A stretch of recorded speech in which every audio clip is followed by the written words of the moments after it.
Hello friends, नमस्कार। Welcome to my channel Shanti peace of mind. दोस्तों, आज मैं रविवार की कथा और रविवार के व्रत की विधि भी बता रही हूँ। और इस कथा को चाहे आप व्रत ना रखें तो भी सुनने से ही बहुत अनेकों अनेकों फल मिलते हैं। चलिए सुनते हैं कथा।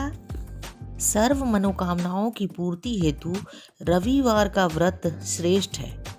प्रातःकाल स्नान आदि से निवृत्त हो स्वच्छ लाल वस्त्र धारण कर लें। शांत चित्त होकर परमात्मा का स्मरण करें। भोजन एक समय से अधिक नहीं करना चाहिए। भोजन तथा फलाहार सूर्य के प्रकाश रहते ही कर लेना उचित है। और यदि निराहार रहने पर सूर्य छिप जाए तो दूसरे दिन सूर्य उदय हो जाने पर अर्घ देकर ही भोजन करें। और व्रत के अंत में व्रत कथा सुननी चाहिए। व्रत के दिन नमकीन तेल युक्त भोजन कदापि नहीं खाना चाहिए। इस व्रत को करने से मान सम्मान बढ़ता है तथा शत्रुओं का क्षय हो जाता है। आँख की पीड़ा के अतिरिक्त अन्य सभी पीड़ाएं दूर हो जाती हैं। चलिए कथा सुनते हैं। एक बुढ़िया थी। उसका नियम था प्रतिदिन रविवार को सवेरे ही स्नान आदि कर घर को गोबर से लीप कर फिर भोजन तैयार कर भगवान को भोग लगाकर स्वयं भोजन करती थी। श्री हरि की कृपा से उसका घर अनेकों प्रकार के धन धान्य से पूर्ण था। घर में किसी प्रकार का विघन या दुख नहीं था। सब प्रकार से घर में आनंद रहता था।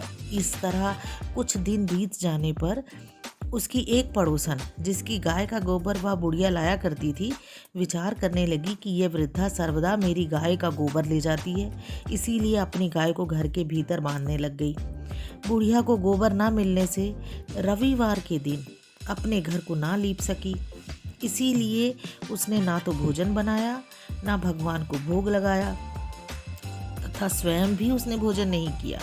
इस प्रकार उसके निराहार व्रत किया और रात्रि हो गई और वह भूखी ही सो गई। रात्रि में भगवान ने उसे स्वप्न दिया और भोजन ना बनाने और भोग ना लगाने का कारण पूछा। वृद्धा ने गोबर ना मिलने का कारण सुनाया। तब भगवान ने कहा, हे माता, हम तुमको ऐसी गाय देते हैं जो सभी इच्छाएं पूर्ण करती है। क्योंकि तुम हमेशा रविवार को गाय के गोबर से घर लीप कर भोजन बनाकर मेरा भोग लगाकर खुद भोजन करती हो, इससे मैं बहुत प्रसन्न हूँ। मैं निर्धन को धन और बांझ स्त्रियों को पुत्र देकर दुखों को दूर करता हूँ तथा अंत समय में मोक्ष देता हूँ। स्वप्न में ऐसा वरदान देकर भगवान अंतर्ध्यान हो गए।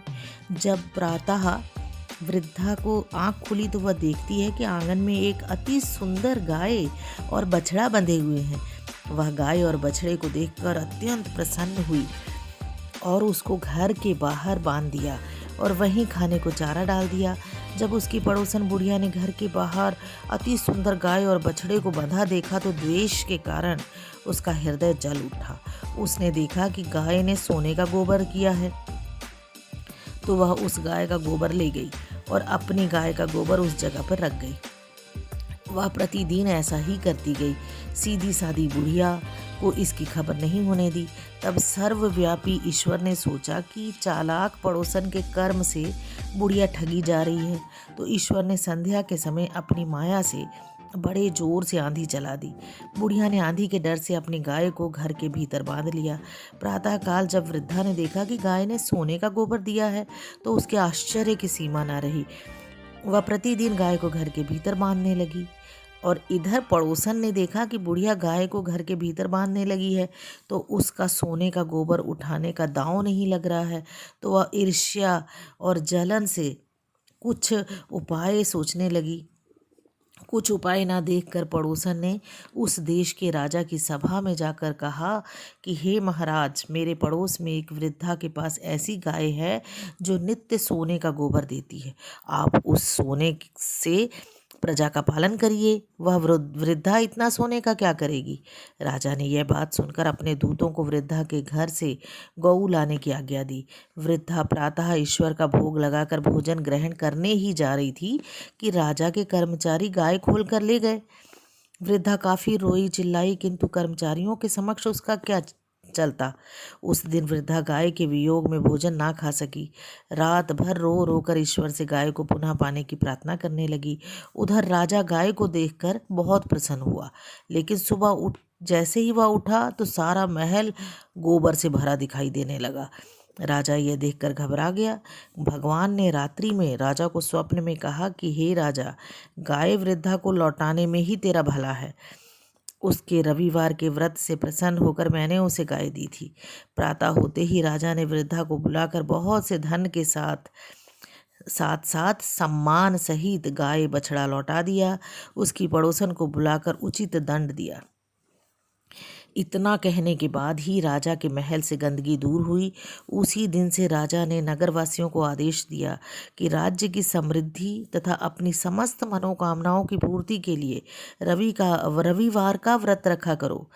और व्रत करने से नगर के लोग सुखी जीवन व्यतीत करने लगे। कोई भी बीमारी तथा प्रकृति का प्रकोप उस नगर पर नहीं होता था। सारी प्रजा सुख से रहने लगी। हाँ दोस्तों, अगर अभी तक आपने मेरे चैनल को सब्सक्राइब नहीं किया है तो सब्सक्राइब कीजिए, इसे लाइक कीजिए, अपने दोस्तों में भी शेयर कीजिए। मैं बहुत अच्छी अच्छी जानकारी आपके लिए लेके आऊँगी, जिससे आपका जीवन सुखी और समृद्ध हो। आप सदैव सुखी रहें, खुश रहें। Thank you.